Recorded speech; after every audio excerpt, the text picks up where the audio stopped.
बच्चा जब preparation start कर रहा होता है तो सबसे बड़ा डाउट आता है कि शेड्यूल क्या रहना चाहिए तैयारी का। अक्सर बच्चे क्वेश्चंस पूछते हैं कि मैम कितने घंटे पढ़ना चाहिए, सुबह पढ़ना चाहिए या रात को पढ़ना चाहिए, क्लासेस के साथ हम अपनी सेल्फ स्टडी को कैसे मैनेज करें, या अगर वो जॉब कर रहे हैं तो सेल्फ स्टडी को कैसे मैनेज करें। So lot of times the question or the main problem that they face is about the schedule they should follow. So firstly, अगर आप किसी और एक्टिविटी के साथ अपनी तैयारियां कर रहे हो, खास करके यूपीएससी या किसी भी कॉम्पिटिटिव एग्जाम की तैयारी कर रहे हो, तो अपने दिन को जितने घंटे आपको अपने काम में या अपनी क्लासेस में लगते हैं उसको हटा के कम से कम 6 से 7 घंटे की सेल्फ स्टडी का टाइम जरूर निकालना चाहिए। This is first. सेकेंड, हमें अपने शेड्यूल के लिए ब्लॉक्स में टाइम ब्लॉक करना चाहिए। This is known as time block. जैसे अगर आप कुछ नहीं कर रहे हैं, सिर्फ यूपीएससी की तैयारी कर रहे हैं या किसी भी एग्जाम की तैयारी कर रहे हैं, तो अपने दिन को 4 से 5 ब्लॉक्स में बांट लीजिए, 2-2, 2.5 घंटे के ब्लॉक्स के अंदर। या अगर आपको फोकस कम लगता है, आप थक जाते हो 1 या 1.5 घंटे बाद, तो 1.5 घंटे का 1 घंटे का ब्लॉक आप पढ़ाई का बना सकते हो। लेकिन जो भी है बड़ा डेडिकेटेड होना चाहिए। जैसे ब्रेकफास्ट के बाद ये 1.5 घंटा या 2 घंटा मैं ये काम करूंगा, उसके बाद I will take a break, उसके बाद ब्रेक लीजिए, फिर दोबारा से 2 घंटे काम कीजिए, फिर ब्रेक लीजिए, फिर 2 घंटे काम कीजिए, फिर ब्रेक लीजिए 1 घंटे का, आधे घंटे का। इससे क्या होता है, आपको रेगुलर टाइम्स पे ब्रेक भी मिल जाता है और जो वो 2 घंटे हैं यू रिमेन क्वाइट फोकस्ड। आपका फोकस बनता है क्योंकि आपको पता है कि अब ये 2 घंटे मुझे और कुछ नहीं करना है, मुझे सिर्फ पढ़ाई करनी है। How to divide your day? So majorly अगर हम देखें हमारी यूपीएससी की तैयारी में 3-4 बड़े इंपॉर्टेंट टॉपिक्स हैं या इंपॉर्टेंट ब्लॉक्स हैं। First is general studies static, history, economy, polity, इनका स्टैटिक पोर्शन कंप्लीट करना है। लक्ष्मीकांत पढ़नी है, स्पेक्ट्रम पढ़नी है, या और भी कोई आपको इंटरनल सिक्योरिटी पढ़ना है, एथिक्स पढ़ना है। These are static subjects.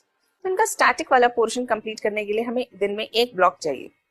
दूसरा, current affairs and newspaper. So we read newspaper, we read different magazines, we also try and research, हम रिसर्च करते हैं अलग अलग थीम्स पे, क्योंकि मेंस के लिए थीमेटिक अंडरस्टैंडिंग बहुत जरूरी है। हर थीम के लिए हम क्या प्रॉपर डेटा इकट्ठा करना है, प्रॉपर पॉइंट्स, आर्गुमेंट्स इकट्ठे करने हैं। सो 1 block should be about reading newspaper and general studies, current affairs, dynamic part of it. Third, your optional, very important. पूरा जीएस 1000 मार्क्स का आता है और ऑप्शनल 500 मार्क्स का आता है। So this means whatever time you are devoting for GS, at least half of that should be devoted to optional. तो अगर आप GS में 4 घंटे दे रहे हैं तो आपको ऑप्शनल में 2 घंटे जरूर देने चाहिए। Then another is essay. Most of the time we skip the practice of essay. Somehow we take it for granted. हमें ऐसा लगता है कि essay तो मतलब लिख ही देंगे, है ना, बाकी कुछ पढ़ लेते हैं। लेकिन जिस भी चीज के लिए आप स्पेसिफिक टाइम नहीं निकालोगे, स्पेसिफिक आप उसके लिए काम नहीं करोगे, वो आपके लिए प्रॉब्लमैटिक रहेगा। So it is very very important that हम उसको एकदम सैक्रोसैंक्ट तरीके से उस पर भी प्रिपेयर करें। So essay is 250 marks, so prepare for that. At least 1 essay you should write per week. हफ्ते में 1 बार essay जरूर लिख के देखिए, प्रैक्टिस बनती है, धीरे धीरे फ्लो बनता है लिखने का। Lastly, practice of MCQs and answer writing. तो अगर हम देखें, हमारे पास एक्टिविटीज हो गई जीएस स्टैटिक, जीएस डायनेमिक यानी current affairs, optional, essay preparation and practice of MCQs and answer writing. These are the major 5 blocks. अब कैसे डिवाइड करें? Some people like more dynamism. वो 2 घंटे अगर उन्होंने जीएस पढ़ लिया, उसके बाद उन्हें जीएस पढ़ने का मन नहीं करता, उन्हें लगता है अब ऑप्शनल पढ़ते हैं। If you are that kind, अगर आपको वैसे पढ़ाई करना अच्छा लगता है, तो अपने दिन को 4 भाग में बांटो। पहले 2 घंटे में, 2.5 घंटे में जीएस का स्टैटिक पोर्शन कंप्लीट करो। अगले 2-2.5 घंटे में ऑप्शनल को पढ़ो, उसको प्रैक्टिस करो। अगले 2-2.5 घंटे में न्यूज़पेपर पढ़ लो, करंट अफेयर्स की जो आपको थीम्स प्रिपेयर करनी है वो कर लो। और लास्ट का जो घंटा है उसमें एमसीक्यूज की प्रैक्टिस करो। अगर आप कहीं पे क्लासेस कर रहे हैं तो वहाँ पे ऑफ कोर्स, जैसे हम तथास्तु में हर डेली टेस्ट होते हैं, वीकली टेस्ट होते हैं, मंथली टेस्ट होते हैं, तो वो जो टेस्ट होते हैं वो आप उस वाले पोर्शन के अंदर करो, ताकि उस वाले टाइम स्लॉट में करो, ताकि आपकी प्रैक्टिस भी हो जाए और आंसर राइटिंग जो आपको लिखते हो वो आंसर राइटिंग आप करो। सो दिन में 4 ब्लॉक्स आपके रहेंगे। You also know what you have to do. This is one way of studying. But there are some students, कुछ बच्चे ऐसे होते हैं जिनको एक साथ सब्जेक्ट खत्म करने में आनंद आता है। उन्हें ऐसा लगता है कि 1 घंटे में तो हमने सिर्फ माहौल बना है, अभी पढ़ाई शुरू हुई है, तो मुझे एट अ स्ट्रेच एक ही सब्जेक्ट पढ़ना है 1 दिन में। इसमें भी कोई बुराई नहीं है। अगर आपको ऐसे पढ़ाई करना ज्यादा अच्छा लगता है तो again divide your day in 4 slots, उसमें कोई चेंज नहीं है।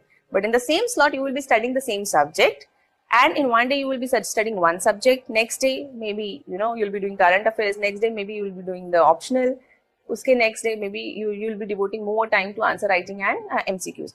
But I will suggest कि आप MCQs और answer writing daily basis पे करो, because it has a compounding effect. The moment you write daily, जैसे compounding effect के कारण बहुत जल्दी ग्रोथ होती है, उसी तरह से आपके स्किल्स में भी बहुत तेजी से एक्सपोनेंशियल ग्रोथ आती है if you write daily.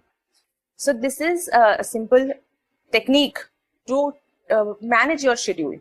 Now there are some people who prepare along with their colleges or they prepare along with their jobs. No problem. Firstly, अगर आप जॉब्स के साथ प्रिपेयर कर रहे हो तो कोई अपने ऊपर ये स्ट्रेस लेने की जरूरत नहीं है कि हम किसी से पीछे हैं, या फोमो में आने की जरूरत नहीं है कि बाकी लोग पूरा टाइम बैठ के तैयारी कर रहे हैं और हम नहीं कर रहे हैं।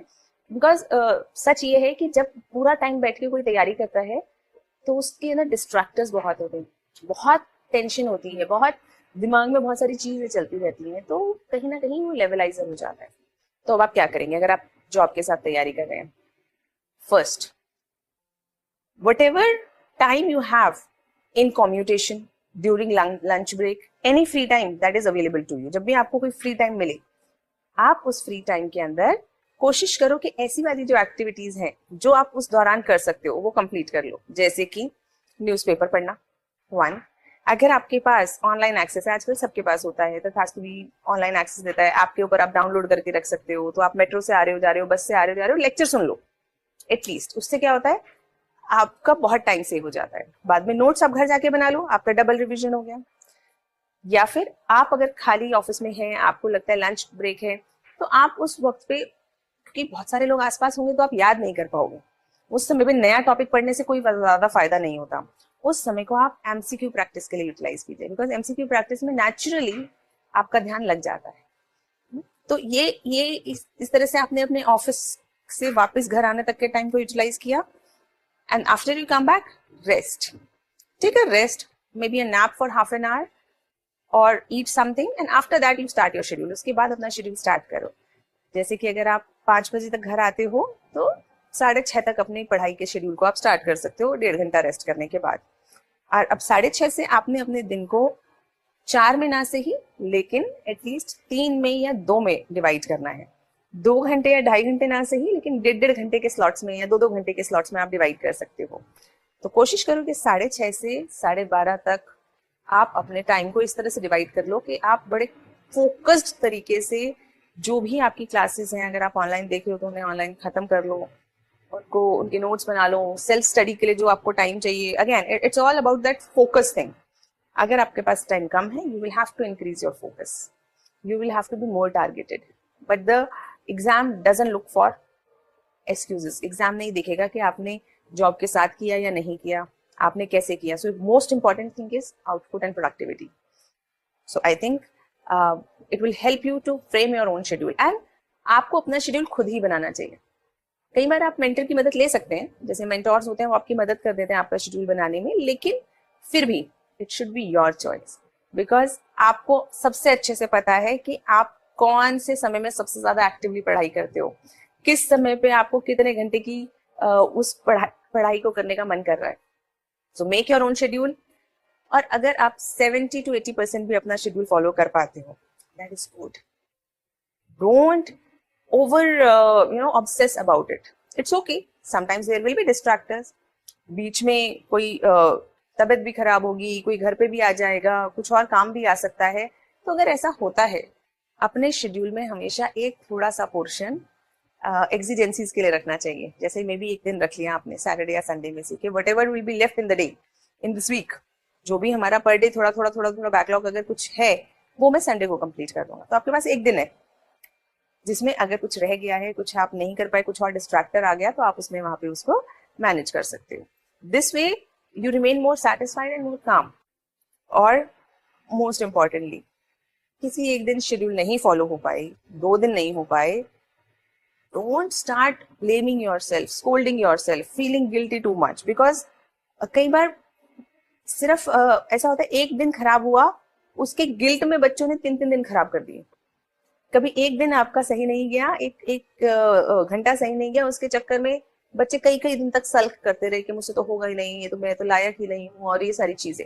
सो don't get into that cycle, be very very clear. Okay, एक दिन खराब हो गया, ठीक है, कोई बात, just forget it, start new, नए शेड्यूल से स्टार्ट करो। And be disciplined. Schedule is all about discipline. आपने बनाया अपना शेड्यूल और आपको फॉलो करना है। और कई बार we have to have that stubborn attitude. मुझे नहीं पता वो कौन सा कोई मूवी थी जिसमें सलमान खान बोलता है कि एक बार मैं कमिटमेंट कर देता हूँ तो फिर मैं अपनी भी नहीं सुनता, something like that. If you have made a commit, कभी कभी अपनी भी नहीं सुननी चाहिए।